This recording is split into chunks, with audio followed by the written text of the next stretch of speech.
Pessoal, tudo bem? Tomara que vocês tenham ido bem de férias. Estamos aí retornando. Hoje é dia 5 de agosto de 2016 e nossas aulas agora recomeçaram, né? E vamos recomeçar com toda a corda, até porque um tiro curto agora para os próximos vestibulares, né? Os vestibulares 2016 e 2017 vão entrar aí em novembro, né? Então, até outubro, basicamente, agosto, setembro, outubro, é que nós vamos ter as nossas aulas, né? Depois a gente vai conversar muito sobre vestibular, muito sobre uma revisão, enfim, a gente vai retomando o nosso caminho, né? Então, espero da melhor forma possível ajudar vocês com estes outros recursos. Bem, a gente estava falando no final do semestre passado sobre o feudalismo. No fundo, então, vamos continuar. Lembrando que o sistema feudal foi um sistema caracterizado na Europa, basicamente é francês, e fora de lá você pode ter algumas semelhanças, alguns sistemas que lembram o feudalismo, mas não é o feudalismo como modelo, não é o feudalismo em sua essência, beleza? A gente tem um feudalismo japonês? Pode ser, alguns historiadores dizem que sim. Nós temos um feudalismo chinês? Talvez, ou pelo menos nós temos algumas ações, algumas relações, né, sociais ali nestas áreas, em determinados momentos da história, de suas histórias, que lembraram o feudalismo europeu. Mas não é o feudalismo europeu em essência, beleza? Bom, então aquilo que nós chamamos de Idade Média, que falamos muito no final do semestre passado, se caracterizou na Europa e fundamentou-se em torno do sistema feudal. Beleza. Esse sistema começou com a miscigenação, ou a partir de uma miscigenação, certo? Entre as culturas romana e bárbara. Romana e bárbara. Legal, então quer dizer, os povos bárbaros, os francos, os burgúndios, os suevos, os diversos povos, portanto, que entraram na Europa Ocidental, foram levando suas características mais tribais, mais descentralizadas, uma presença rural muito forte, e aí então foram contribuindo para desenvolver ou para engendrar esse sistema conhecido como feudal.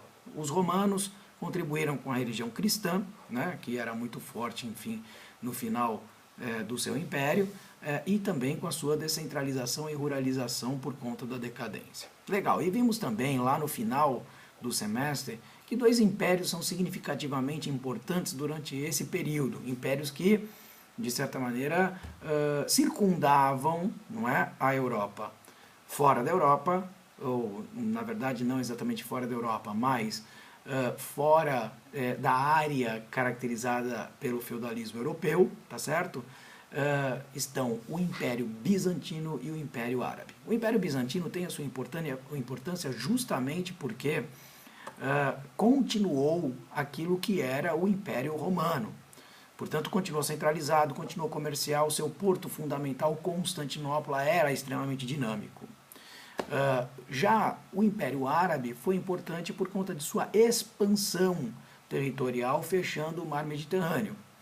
A gente, nesses vídeos, sempre lembra que a minha página de história, e é daí que tudo começou, toda essa brincadeira começou, vai trazer algumas imagens, alguns mapas, uns textos sobre isso. Então dá uma olhada lá, Aula de História com o professor J. Marcelo. Então esse é o nome, né? Aulas de História com o professor J. Bussab. Vai lá na minha página, não é? E dá uma olhada, trabalha um pouco esses videozinhos aí com alguma leitura, né, que eu coloquei ali, que é bacana, reforça bem o seu conhecimento. Bem, a gente vai ali, quer dizer, eu já coloquei ali, já postei ali um textozinho novo sobre os francos. Vai lá dar uma lida. Para a gente falar rapidamente, os francos foram um dos povos bárbaros que talvez seja o mais importante na formação do feudalismo. Dentre outras questões que são comuns a todos os outros bárbaros, que nós já falamos aqui, a descentralização, a ruralização, etc., os francos trouxeram, a partir de um sistema, o sistema do comitatus, um sistema tradicional, bárbaro, de união militar entre os nobres em caso de guerra, a ideia da suzerania e vassalagem. Isso foi organizado pelo Carlos Magno. Carlos Magno, o grande imperador Carlos Magno, que viveu durante os séculos 8 e 9, né? Então o final dos anos 700 e início dos anos 800, organizou esse sistema que mais tarde ficou sendo conhecido como suzerania e vassalagem. O comitatus já era um sistema de aliança que acontecia em caso de perigo. Mas a suzerania e vassalagem era um sistema de aliança entre nobres que permaneceu ao longo de toda a Idade Média e muito ficou como mentalidade, como cultura, séculos depois. A ideia do suzerano era a doação de terras, do feudo, né? Daí vem inclusive o próprio nome sistema feudal. E o vassalo é um nobre receptor deste feudo. Em contrapartida, o vassalo, um nobre, portanto, um nobre menor em relação ao suzerano, de menor importância, de menor estofo, vai dever fidelidade a esse suzerano. O Carlos Magno, assim, organizou um sistema que vai ficar, de certa maneira, ou que vai organizar, de certa maneira, o sistema político e militar do feudalismo europeu. Beleza? Depois da morte do Carlos Magno, como esse sistema era muito baseado na verbalização e no prestígio daquele que o conduzia, começou a se fragilizar.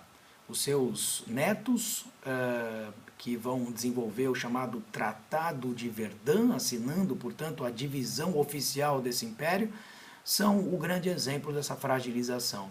Mas o sistema de suzerania e vassalagem vai permanecer. Então, pessoal, olha a minha página, dá uma olhada no texto, depois eu volto conversando um pouquinho mais sobre as características principais do feudalismo.